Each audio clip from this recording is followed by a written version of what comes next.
curiosamente en esta película, en lugar de ser distanciadores, lo que son es muy aproximadores, y crean una especie de extraña intimidad con el espectador, que a veces se siente además como un poco un mirón o alguien, un escuchón de conversaciones privadas entre dos vecinas que son madres de los dos novios, etcétera. Y ese tipo de cosas yo creo que resultan en algún sentido innovadoras en su momento, porque no era lo normal en el cine, digamos, del montón. Supongo que tampoco era una obra de teatro del montón, aunque mi conocimiento de los estándares del teatro americano del año 38-39 pues es bastante relativa, ¿no? Pero, sin embargo, yo creo que sí tuvo el elemento de transponer directamente al cine cosas que pueden resultar de alguna manera innovadoras. También plantea, porque los plantea la obra, temas que no son los más habituales en el cine, que normalmente la gente pues no se metía en un cine, y menos aún quizá en el año 40, cuando el mundo estaba en guerra y Estados Unidos se intuía que estaban a punto de sumergirse en ella. Se plantean algunos de los temas. Hay, por ejemplo, un plano que es muy chocante al principio de la película, quizá convenga mencionarlo porque no se adelanta el argumento, en la que el personaje del presentador que interpreta a Frank Craven, que fue uno de los guionistas y que fue también uno de los actores en la representación teatral, comenta sobre un chico que es repartidor de periódicos, con esa sabiduría que da el hablar retrospectivamente, que era un chico que tenía mucho talento, que estudiaba mucho y tal, y que murió en el campo de batalla en Francia. Dice, toda esa educación para nada. Y de repente es terriblemente cruel y terrible el que un chico que ves de 10 años o algo por el estilo en la película y que parece prometedor, pues ya te cuenten pues, que no ha llegado a ningún sitio. Es algo que planea sobre la película, se habla más de la muerte de lo habitual en el cine, y de una manera que no es nada espectacular. Yo creo que es uno de los factores que hacen que sea una película en algún sentido extraordinaria, sin que me parezca realmente una maravilla, pero es una película muy notable. Muy bien, muchas gracias, Miguel. Bernardo Fraile, buenas noches. Buenas noches. Bueno, tú como experto y has escrito teatro, dinos algo sobre la obra de teatro de nuestra ciudad. Bueno, yo creo que Miguel lleva razón cuando ha dicho que la obra fue revolucionaria, porque eso es lo que se proponía además Thornton Wilder al escribirla.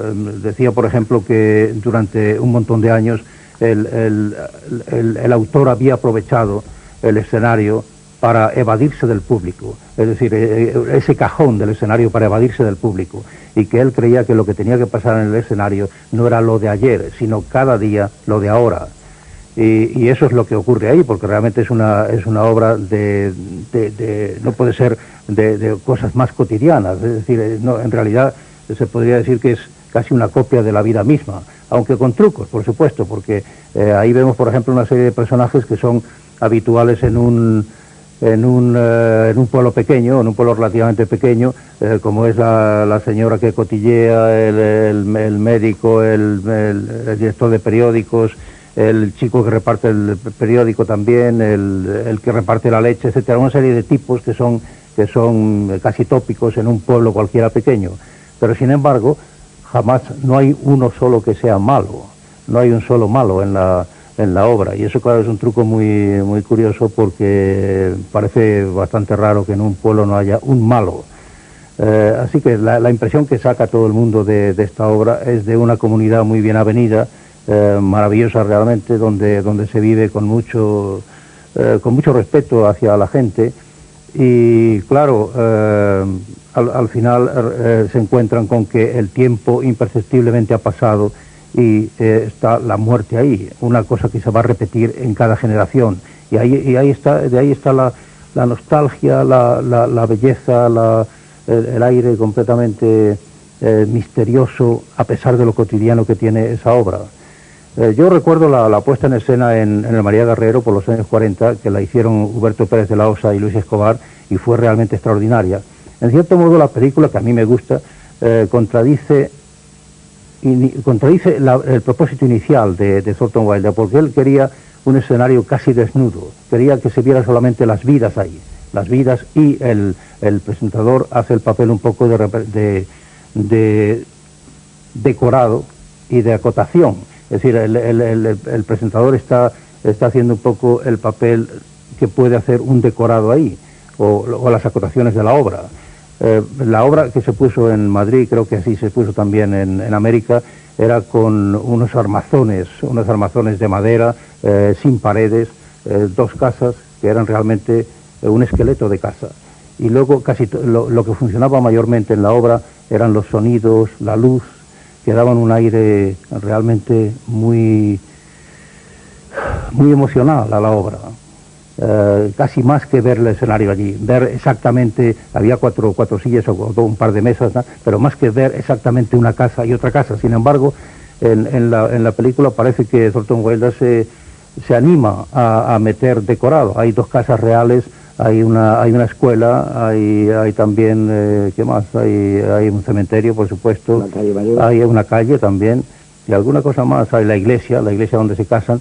Es decir, ahí parece que a él no le importa demasiado que se haya hecho eso. Una tienda donde se compran helados. Muchas gracias. Donde se compra helados, sí. Y además otra cosa, que esto ya es una versión personal mía, con la que muchos de ustedes no estarán de acuerdo.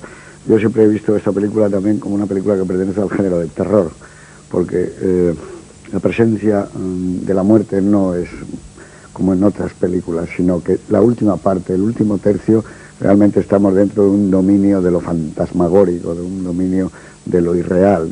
Los franceses dirían fantastique, pero tampoco sería fantastique. Yo creo que está mucho más cerca, y creo que Miguel María se lo comparte, de Dreyer y de algunas películas como Ordet, de algunas películas incluso como de Murnau, porque la estilización de la luz, la estilización del decorado por medio de la luz, nos llevan a un territorio inhabitual y sobre todo sorprendente en el cine americano de los años 40. Creo que es una película de la que podemos hablar en muchos tonos y con muchos matices, y quizá el homenaje más grande que se puede hacer a Sam Wood es que fue lo suficientemente humilde como para elegir los mejores colaboradores siempre.